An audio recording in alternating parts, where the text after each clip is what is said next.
आ गए और हमजा शहबाज शरीफ साहब के वोट जो थे वो 179 और वो अक्सरीती वोट से जो है वो कामयाब करार दिए गए। मैं यहाँ पे बात ये करनी चाहता हूँ कि कल किसी तरफ भी कोई एक वोट भी जो है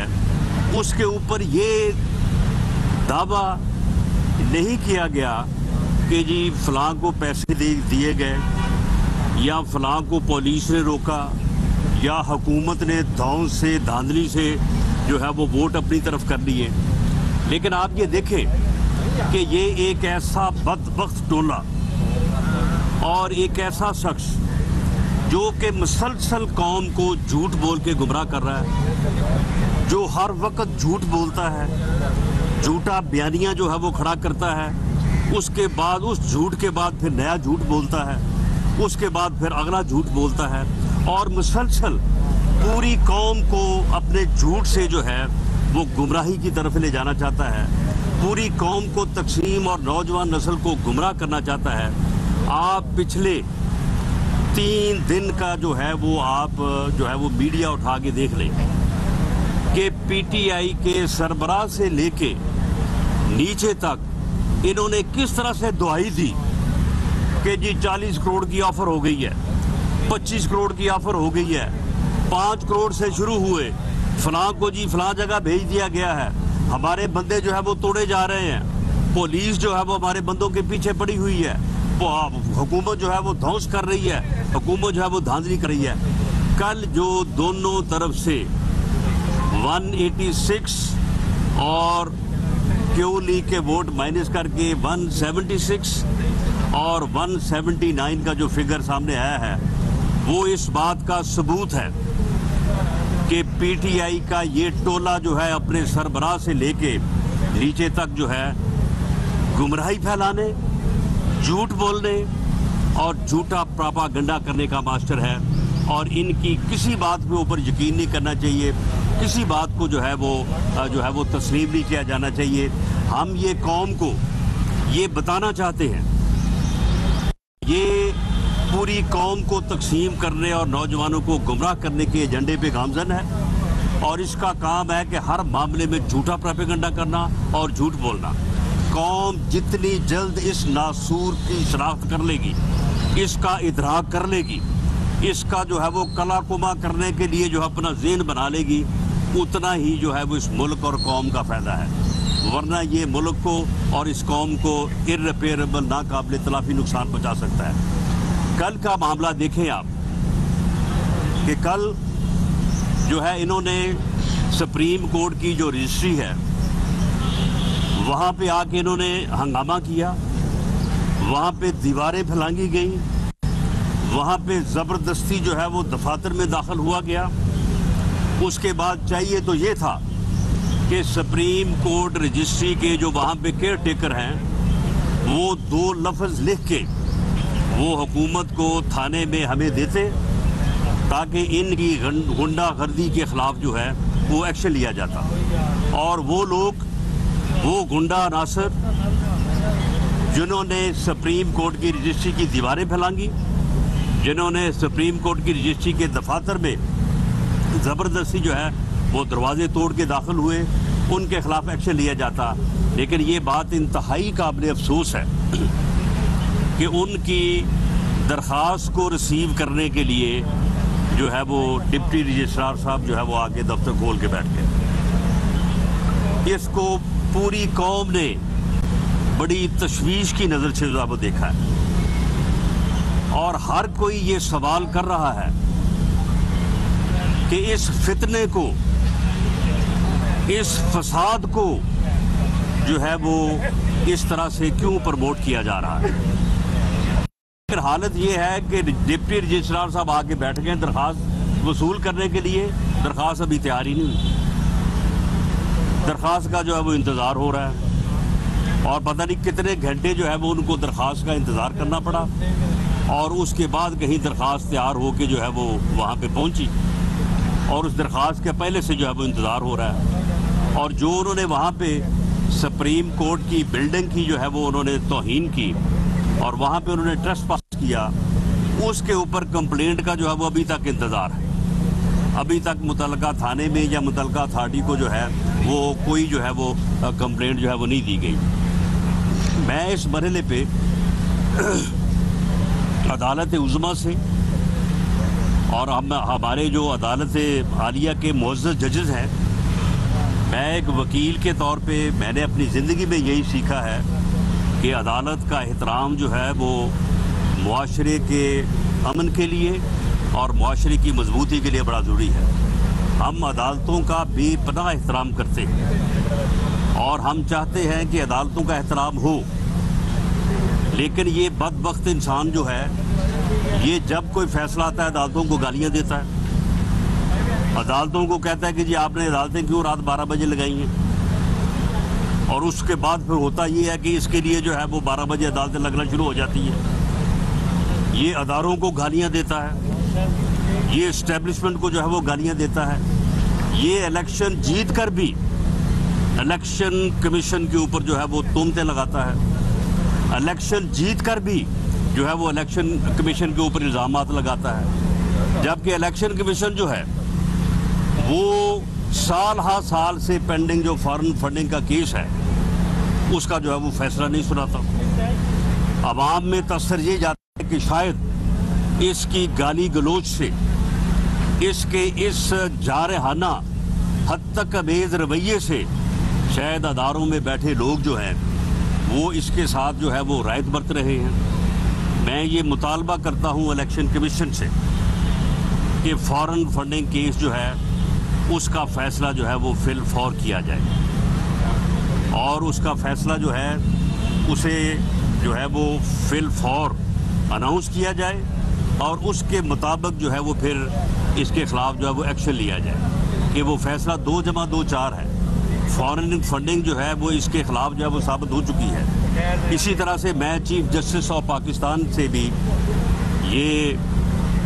सबमिशन करनी चाहूँगा कि हमारे मामलात को जो है वो सुप्रीम कोर्ट का फुल बेंच जो है वो उसे सुनने की हमारी जो है वो इस्तदा है, क्योंकि ऐसे बेंचेस जिनमें ऐसे जजेस बैठते हैं जिन्होंने पाकिस्तान मुस्लिम लीग नून की लीडरशिप को जो है वो सजाएं दी, और ये सिलसिला जो है ये वो बेटे से तनख्वाह ना लेने, तनख्वाह ली नहीं है लेकिन ले सकते थे, रिसीवेबल है, कोई ब्लैक डिक्शनरी है, उससे माने निकाल के जो है मियाँ नवाज शरीफ को जो है वो सज़ा दी गई। वो एक ऐसी ही सज़ा है जैसी पहले भी हमारी अदलिया की तारीख में ऐसी सज़ाएँ हैं कि जिनको जो है वो अवामी सतह पे नहीं, बार की सतह पे भी और अदलिया की सतह पे भी जो है वो तस्लीम नहीं किया गया। आज तक मैंने किसी वकील को जो है वो जुल्फ़कार अली भुट्टो का केस जो है वो बतौर दलील, बतौर आर्गूमेंट वो पेश करते हुए मैंने नहीं सुना। यानी ना अदलिया उसको तस्लीम करती है और ना उसको जो है वो बाज़ तस्लीम करती है। तो ऐसे जजेस अगर उन बेंचेस में होंगे, यहाँ पे हमारे फैसले होंगे, तो वहाँ पे जो है ये एक जो जुडिशल एक रवायात है, ये उन रवायात से भी जो है ये बात जो है वो मेल नहीं खाती। तो इसलिए हमारी ये सदा है कि वो केसेस जिनमें और सियासी केसेस जिनमें पाकिस्तान मुस्लिम लीग नून जो है वो एज पार्टी है, उनमें या तो वो जजेस ना बैठे या फिर जो है वो फुल कोर्ट जो है उन केसेस की जो है वो समाअत करे, या ताकि इंसाफ सिर्फ होना नहीं चाहिए। समझते हैं कि इंसाफ हो रहा होगा, इंसाफ होना चाहिए, लेकिन वो होता जो है वो नजर भी आना चाहिए। अब बेंच में बैठे एक जज साहब, मुअज़्ज़ज़ जज साहब, हमारे लिए बाइस से इज्जत और तकरीम जज साहब जो है वो प्रोसिक्यूटर को मुखातब होके गए कि भाई वो कल एक बहुत बड़े मुल्ज़िम की जमानत कन्फर्म हो गई है लाहौर में और तुम वहां पे क्या करते रहे हो। तो भाई खुदा का खौफ करो, अदालत से जमानत कन्फर्म हुई है और मियां शहबाज शरीफ जो है वो मुल्क का वजीर आज़म है, कानून के मुताबिक है, आइन के मुताबिक है। जिस तरह से आप कानून और आइन के मुताबिक जो है वो एक आला मनसब के ऊपर तशरीफ फरमा है, इसी तरह वो भी एक सियासी मनसब के ऊपर जो है वो बैठा है। तो आप ये कह रहे हैं कि इतना बड़ा मुलज़म और उसकी जमानत क्यों भी अदालत ने कंफर्म की है? किसी कोई यानी गवर्नमेंट के मतहत आदमी तो नहीं की, लेकिन हमने इसको भी जो है वो हाईलाइट नहीं किया। लेकिन हम ये समझते हैं कि ये वो सिलसिला जो हमारे खिलाफ वो ब्लैक डिक्शनरी से और रिसीवेबल इनकम से शुरू हुआ है, उसे अब बंद होना चाहिए। चीफ जस्टिस ऑफ पाकिस्तान से हमारी ये इस्तदा है कि वो हमारे लिए भी जो है वो इंसाफ के असूल जो हैं उन्हें जुडिशल रवायात और कानूनी रवायात के मुताबिक जो है वो आगे बढ़ाए। और जिस तरह से ऐसे मामलात में वो जजेस जो पहले से फैसले कर चुके हों या वो जिस किस्म का जहन जो है वो एक्सपोज कर चुके हों, जिसका मैंने जिक्र किया है, तो वो एक हमारी जुडिशरी की रवायात है और बड़ी उम्दा रवायात है, बड़ी ऑनरेबल रवायात है कि उनके ऊपर जो है वो जजेस जो है वो उन बेंचेस में जो है वो नहीं बैठते। इसलिए मैं समझता हूँ कि वो केसेस, अब ये देखें कि 63A का जो केस है, ये केस बुनियादी तौर पे मैं फैसले को गलत नहीं कहता, लेकिन फैसले के ऊपर एक जो है वो कमेंट करना जो है वो मेरा हक है कि ये फैसला जो है इसने हमें इफेक्ट किया। इस फैसले की वजह से हम जो 25 लोग जो हैं वो नाहिल हुए, इस फैसले की वजह से ये 20 जो है वो बाई इलेक्शन हुए, इस फैसले की वजह से जो है वो हमजा शहबाज को दोबारा जो है वो इलेक्शन में जो है वो जाना पड़ा।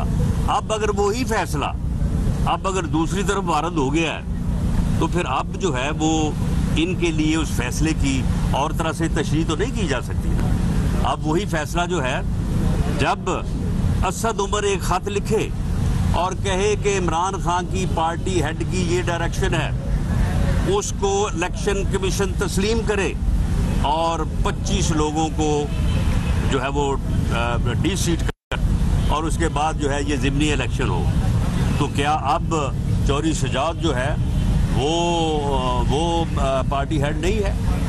उसका लेटर जाली है, उसने उस लेटर में क्या पूरी सराहत से नहीं लिखा। तो मामला जो है कि ये जजमेंट जो है ये अगर हमारे खिलाफ 3 जगह पे जो है वो अपना जो है वो ज़ेरे यानी जो है वो ऑपरेशन आई है, तो एक जगह पे अगर उसका ऑपरेशन जो है वो PMLN के हक में है, तो फिर PMLN को इस तरह से मैं समझता हूँ कि दीवार के साथ जो है वो नहीं लगाना चाहिए। ये एक जो फितना है, ये जो एक फसाद फिल अर्ज़ है, ये इस मुल्क के लिए, इस कौम के लिए जो है ये इतना नुकसानदेह है कि अगर लोगों ने कौम ने इसका इदराक ना किया, तो ये शख्स जो है ये इसी तरह से नौजवान नस्ल को गुमराह करेगा और इसी तरह से फितना और फसाद की कोशिश करेगा, जिस तरह से इससे पहले करता रहा है। रात भी इसने जो है वो कॉल दी है। हमने तमाम सूबों को जो उनकी रिक्वायरमेंट थी रेंजर्स की और FC की, वो हमने फ्राहम कर दी है और तमाम सूबों को ये पॉलिसी दी है कि अगर कोई कानून को अपने हाथ में ले और अगर ये लोग वायलेंस पे आए, तो फिर बिल्कुल इनको जो है वो सख्ती से निपटा जाए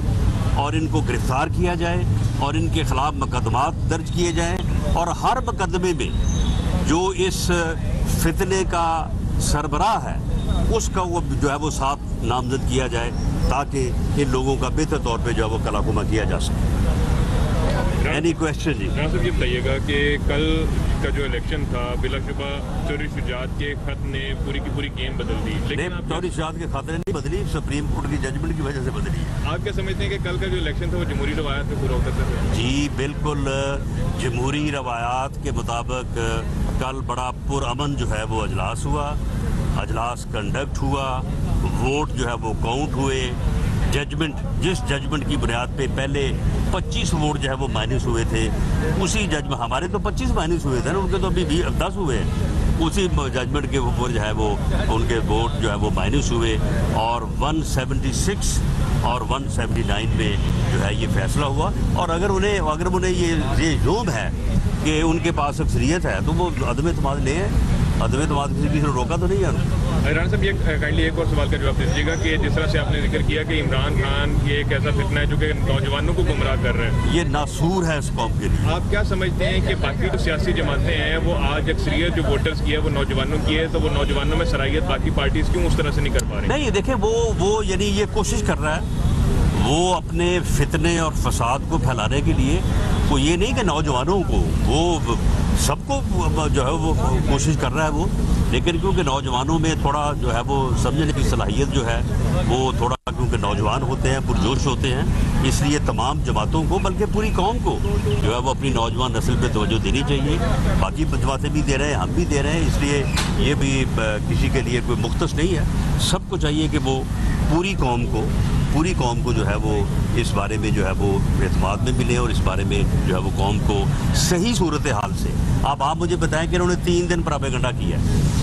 कि जी करप्शन हो रही है जी, करप्शन हो रही है जी, 5 करोड़, पहले 5 करोड़ से शुरू हुए, फिर 10 पे चले गए, फिर 15 पे, फिर 20 पे, फिर 40 पे। आप मुझे बताएं कि अब इन्होंने आसिफ अली जरदारी साहब के खिलाफ कितनी घटिया और तौहीन अमेज गुफ्तगू की है कि जी वो पता नहीं कहाँ से आगे बैठ गया है जी, वो यही काम करता है जी, वो पैसे लेके आ गया जी, वो पैसे की बोरियां लेके आ गया। आप मुझे बताएं कि चौधरी शुजात ने पैसे लिए आसिफ अली जरदारी साहब से? यानी कोई एक मेंबर जो है वो इधर से इधर नहीं हुआ। सारे मेंबर जो है वो उन्होंने अपनी अपनी जमात को जो है वो वोट दिए, जो हमारे साथ उन्होंने हमें दिए, जो उनके को दिए। तो आप मुझे बताएं कि फिर ये 3 दिन का प्रोपेगेंडा क्यों किया गया?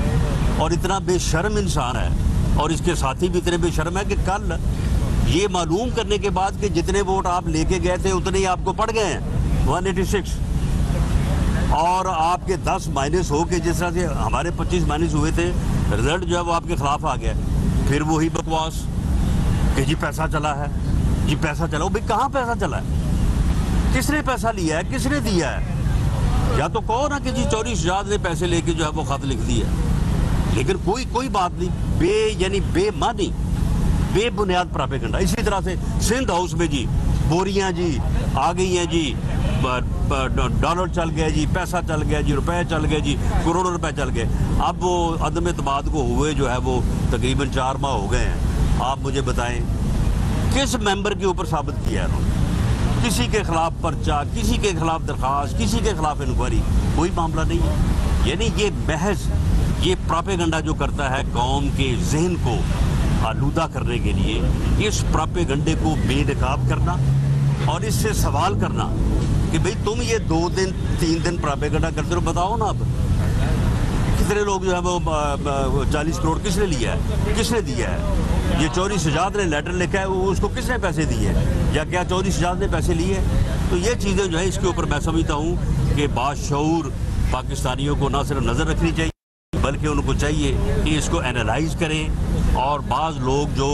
बिल्कुल यकतरफा प्रोपेगेंडे की और इसकी गुमराही में आ चुके हैं, जिनके ज़हनों को ये गुमराह करने में कामयाब हो गया है, उनको भी मैं समझता हूँ कि हमें समझाना चाहिए, बुझाना चाहिए और उनको भी वापस जो है वो सैनिटी के ऊपर जो लाना चाहिए। परवेज़ इलाही साहब का ये लास्ट क्वेश्चन जी, परवेज़ इलाही साहब का मुस्तकबिल क्या होगा? जो शुजात साहब से तो परवेज़ इलाही साहब का मुस्तकबिल जो है वो मेरा ख्याल है कि अब उन्हें चाहिए कि वो क्यू लीग से तो अब वो बाहर हैं, तो वो अब जो है वो आज ही शाम को वो जाएं बनी गाला, वहाँ जाके पटा पहने। YouTube पर गूगली न्यूज देखने के लिए youtube.com की सर्च बार में गूगली न्यूज टीवी टाइप करें। गूगली न्यूज के पेज पर सुर्ख रंग के सब्सक्रिप्शन वाले बटन पर क्लिक करना ना भूलिए। YouTube पेज पर अपलोड होने वाली वीडियोस से बाखबर रहने के लिए बेल आइकन पर क्लिक कीजिए। आपको हर नई वीडियो के बारे में नोटिफिकेशन मौसूल हो जाएगा।